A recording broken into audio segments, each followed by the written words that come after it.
Muy bien, vamos a hablar de economía. Lo habíamos convocado a José Simonella para hablar de la discusión y la negociación con el fondo, que viene complicada, pero hoy se conoció el índice de inflación. ¿Qué tal, José? Buenas noches. ¿Qué tal? Un gusto. Buenas noches, Petete. Bueno, bajó la inflación, dice la gente, pero ¿cómo? Voy al súper y no me doy cuenta. Claro, hay que tener en consideración, Petete, que el índice de precio está compuesto por diferentes subrubros, digamos.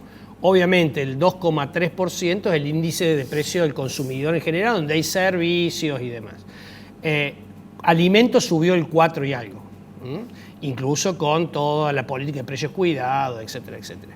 Y hay dos ítems fundamentalmente, uno que es lo que tiene que ver con servicio del hogar, que hay una deflación, o sea, bajaron los precios porque se toma en consideración el bono que en diciembre se le pagó al servicio doméstico.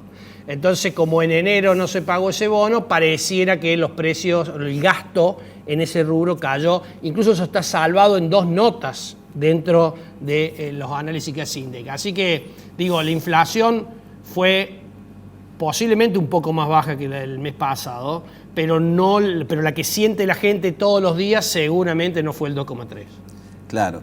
Y estaba viendo que Córdoba tiene 4 puntos de inflación. Uno dice, ¿puede tener Córdoba casi el doble que el promedio país? Bueno, cuando uno va a los alimentos, por ejemplo, está casi igual.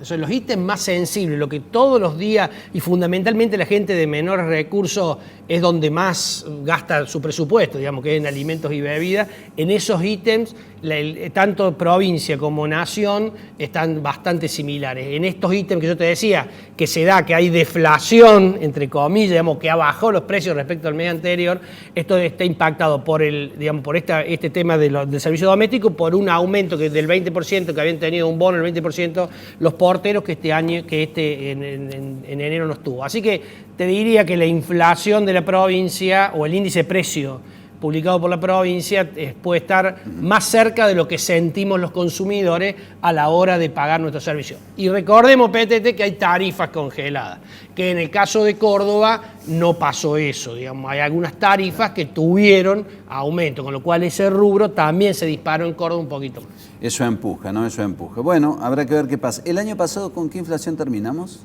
¿El año? Sí. 48, me parece, 47 y pico, 48. Sí. Y este año, esta anualizada, vos me decís el año pasado, ¿qué? ¿2019? 2019. No, 53. Claro, por eso decía 50, o un poquito, 54 y chirolita. Ahora esto anualizado da un poquito menos, da 52 y algo. Bueno, habrá que ver qué pasa con el comportamiento de la inflación. ¿Y qué pasa con la discusión con el fondo, no? Bueno, obviamente ahí hay un fuego de artificio entre un discurso más para su gente de la vicepresidente, donde dice el fondo le tenemos que ofrecer una quita. El fondo le contestó, mire señora, los reglamentos del fondo no permiten hacer quita. Así que me parece que la discusión con el fondo es llegar a un consenso dentro de lo que el fondo puede hacer. No tiene tanto grado de libertad el fondo como tienen los bonistas privados. Entonces, lo del fondo va a ser mucho más acotado. Sí me parece que Alberto Fernández construyó una relación con el fondo que parecía durante campaña que no estaba dispuesto a hacerlo. Ahora, en la función de presidente, ha entendido, o ya lo sabía y por lo menos ahora lo ha transparentado, de que es necesario llegar a un acuerdo con el fondo, porque de lo contrario no va a avanzar este programa de sostenibilidad de deuda que Guzmán permanentemente refiere, ¿no? Bueno, o sea que vamos a pagarle al fondo, en principio, más allá de los fuegos de artificio. Yo creo que le vamos a pagar al fondo. Obviamente puede haber una discusión de cuándo. Hay que ver qué nos pide el fondo para poder generar una prórroga, porque seguramente nos va a pedir algunos compromisos.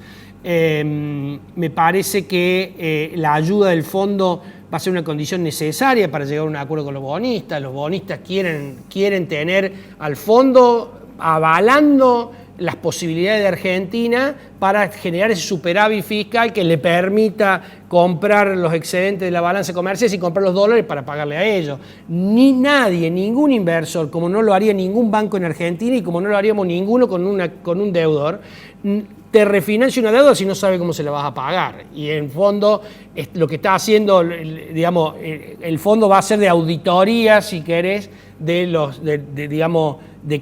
que lo que estamos proponiendo sea viable. Así que la necesidad del fondo está. Bueno, ¿y con los bonistas qué? ¿Por qué no arrancamos bien, no? Bueno, yo creo que hicieron dos jugadas, para mí fueron casi, te diría que dos globos de ensayo, uno de la provincia de Buenos Aires que salió muy mal, incluso políticamente tuvo que retroceder, ese papel de duro de Kicillof obviamente no dio resultado, y terminó pagando, terminó poniendo todo. Los fondos obviamente están por discutir una deuda de miles de millones de dólares por 250 millones, no se iban a dejar marcar la cancha. Y en el AF20, el bono que venció justamente hoy y que solamente cobraron los que tenían hasta 20.000 y el resto se lo reperfilaron, el gobierno con muy poco tiempo, sin explicar mucho, en primer tiró un canje hace 15 días con 4 alternativas que tuvo, la verdad, que muy poco atractivo. Eso tuvo un acogimiento de solo el 10% y luego el blooper, si querés llamarle, de declarar desierta la licitación del lunes. Una vez más, Petete ya le había pasado la cunza. Declarar desierta una licitación demuestra que no tenés interés por tu riesgo, por el riesgo en este caso argentino, y obliga automáticamente a reperfilar para no hacer un default abierto, ¿no? El reperfilamiento es un default, porque en el fondo no se cumplen las condiciones, las condiciones del bono. El tema es que, bueno, permite, hacer algo un poquito más prolijo, si querés te pago los intereses y lo otro te lo voy a pagar después bajo las mismas condiciones. Pero claramente una consultora de riesgo te diría que Argentina vuelve a estar en default. ¿Hay plan económico, José? Bueno, el gobierno está empecinado en decir que hay, es más, está empecinado en decir que tiene un plan si se renegocia la deuda y otro plan por si no se renegocia la deuda. La mayoría de los analistas económicos queremos ver los planes, los inversores quieren ver los planes, los empresarios para ver si van a continuar produciendo o van a reinvertir y demás, quieren ver los planes. Y por supuesto que los bonistas quieren ver los planes y el propio Fondo Monetario Internacional quiere ver los planes. Así que la verdad que si tienen el plan, lo tienen muy cerrado, nadie lo conoce y es lo que todo el mundo demanda. Por momentos daría impresión que no lo tienen y por momentos, ellos se empecinan en querernos, asegurar que sí está el plan. Ojalá que esté, PTT, porque de lo contrario ya sabemos lo que es no tener plan. El gobierno de Macri no tenía plan, en algunas veces lo hemos charlado con vos. No hay un plan integral que los agentes económicos puedan validar en términos de decir, che, esto es creíble, voy a jugar y voy a invertir. Hasta que el plan no aparezca. Esto de jugar sin plan es muy difícil, porque hay que jugar con tu credibilidad. Vamos viendo.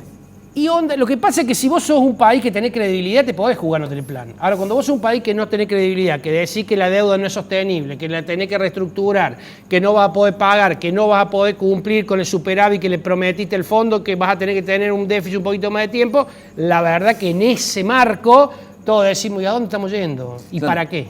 José, ¿hace ruido que Guzmán haya dicho no va a haber superávit hasta el 2023, hasta dentro del Mundial? Sí hace ruido. Sí hace ruido porque si no va a haber superávit, ¿con qué me va a pagar? Dicen los bonistas. ¿Con qué me va a pagar si no tiene superávit?